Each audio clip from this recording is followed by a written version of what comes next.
Hello, everyone. So good to be with you again this Tuesday afternoon. I hope you all are doing well. There was something that I just feel led to talk about today. It's on my heart. I believe God brought it to my mind, and I feel like I'm supposed to share it with you today. Okay, so and I think it came to mind because I'm launching this new class tomorrow, and it's all about fatigue and ways that we can battle that. It made me realize that there's so many things that we want to do for our health that we sabotage ourselves in, but not just in health, like in other ways too, right? So we're going to talk about self-sabotage today. I see this so much amongst women, especially, and really moms a lot of the time. So what is self-sabotage? First of all, it's when we actively and or passively take steps to prevent ourselves from reaching our goal, right? It can affect our relationships, our careers, our personal goals, like weight loss or improving our health. It can affect all areas of our lives. Doesn't even matter. So as I prepared to talk more about the fighting fatigue, the class that's going to be up on my website tomorrow, I realized that this was something that really needed to be addressed. Because before we can make improvements on our lives and move in the right direction, like we have to deal with some underlying things here, okay? So there are numerous ways that we self-sabotage. And that ends up making our fatigue even worse, right? So let's see. And it actually makes our fatigue end up being chronic at times. So I go into this more in the course that'll be available tomorrow. But today, let's talk about the 3 most common ways that we sabotage ourselves. Because I truly believe that calling it out, it gives it less power in our lives. Just by being aware of it, right? Okay, so number one, lack of action. Otherwise known as procrastination. Are you familiar with it? It's probably something we all deal with. Did you know that procrastination is not actually about laziness or self-control? It's not actually a character flaw or even an issue with time management. I mean, those are all the first things that come to my mind when I think of procrastination, but that's not actually what it is under the surface, okay? So what is it? Why do we take part in this type of self-harm? Like, why do we do this to ourselves? Well, it's all about emotions.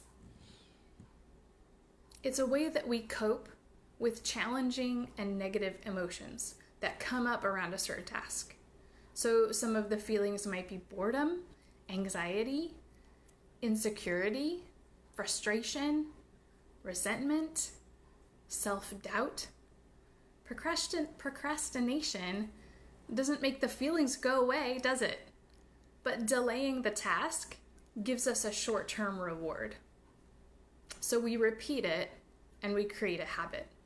So our minds play tricks on us, making us think that the long-term effect doesn't matter, that it's not a problem for us. But it's a problem for our future selves, so we're off the hook. Do you see how our minds do that? So we have to flip the script on procrastination, and we have to create new thought patterns to pull ourselves out of the habits. So we need to recognize the feelings that we're feeling and be okay with them. All right? Give yourself kindness and compassion. Give yourself kindness and compassion. I know we're so used to giving it to other people, right? But we don't give it to ourselves. When it comes to procrastination, so instead of beating yourself up for it, right? So if you give yourself kindness and compassion, then you can move forward without that burden of failure that we carry because of the procrastination. It's just this vicious cycle, right? So what does kindness and compassion actually do? Well, it's going to decrease the stress in our minds and actually boost our motivation, increasing our self-worth and personal growth. So by showing ourselves kindness and compassion through a stressful situation where we have all kinds of emotions, it actually motivates us to do better, right? And to maybe make better decisions. So in short, quit beating yourself up, give yourself grace, and move confidently forward into who you want to be. Okay, so that is number one. That's a big one. So number two, what's the second way that we self-sabotage? Hey guys, how you doing? Thanks for joining me today. Say hi in the comments or tell me what you're up to. We're talking about self-sabotage here, and number one was procrastination. So you can go back and watch that if you missed it. Number two is negative speak. Like, I don't deserve that. I'm not good at this. I'll never get there. I always mess up. You see how we talk to ourselves? So when we speak to ourselves or about ourselves this way, we're training our brain to believe it. And then you know what? We act accordingly. We start becoming who we say we are. We create these neurological pathways in our brains that repeat over and over and over. Okay? When a child is told that they're worthless enough times, they're going to believe it. And when we as adults tell ourselves we are worthless every day, guess what? We're absolutely going to believe it. Okay? And then we're going to live it out. So what if we flip the script again and we started saying positive things to ourselves? Okay? So start paying attention to what you're saying to and about yourself. Okay. I created this book, and I don't have it with me to show you. I should have brought it. I created this little book it's like a flip the script book. That's what we'll call it. A friend of mine told me about how she did this, and I decided to give it a try. And I just wanted to pass it on to you in case this is something that you want to do too. So it's a little book that when you wake up in the morning, the first negative thought that comes to your mind, right? The first lie that you tell yourself, because we tell ourselves lies all throughout the day. I'm not good enough. I can't do this. So the first negative thought that comes to your mind that day, write it down in this book. And I like to use 3 colors of pens. I use one color of pen to write it down. I use another color of pen to cross it out. As soon as I write it down, I cross it out. Okay? That's me saying, no thank you. Then, on the next page, I write in a different color pen. I replace it with the positive truth. Okay? And that's what you repeat to yourself every day.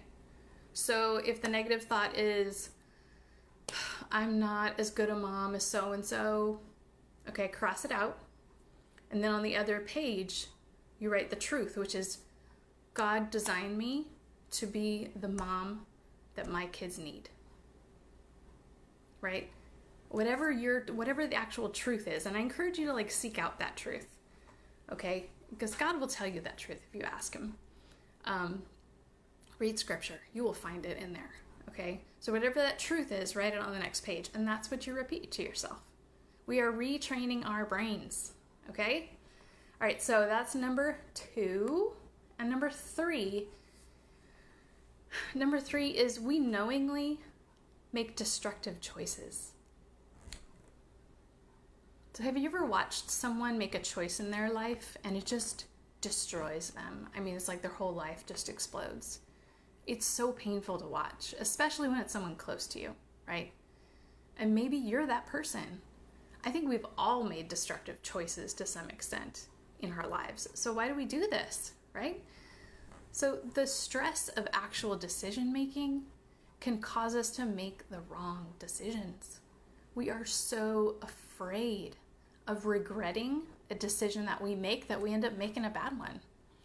We're fearful of what could happen if we make a decision, so we end up making a choice we wish we hadn't. It's this weird cycle of fear and regret, okay? So the emotional stress of decision making can actually cloud our judgment. And remembering bad choices that we have made in the past can make us fearful of making another decision in the future. So it's self-perpetuating. So we usually make decisions that give us immediate gratification because it gives us those feel-good endorphins, right?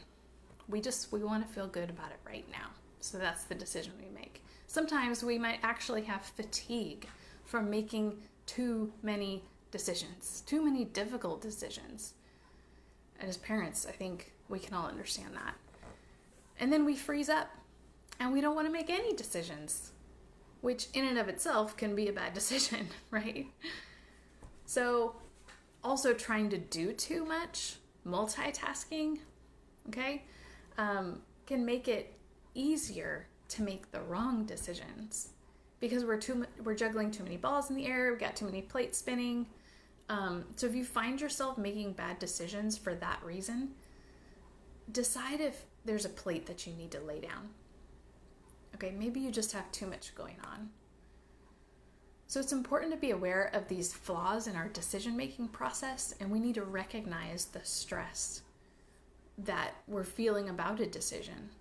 So seek out good information to help you make rational decisions, and seek out someone you trust to help you analyze the information.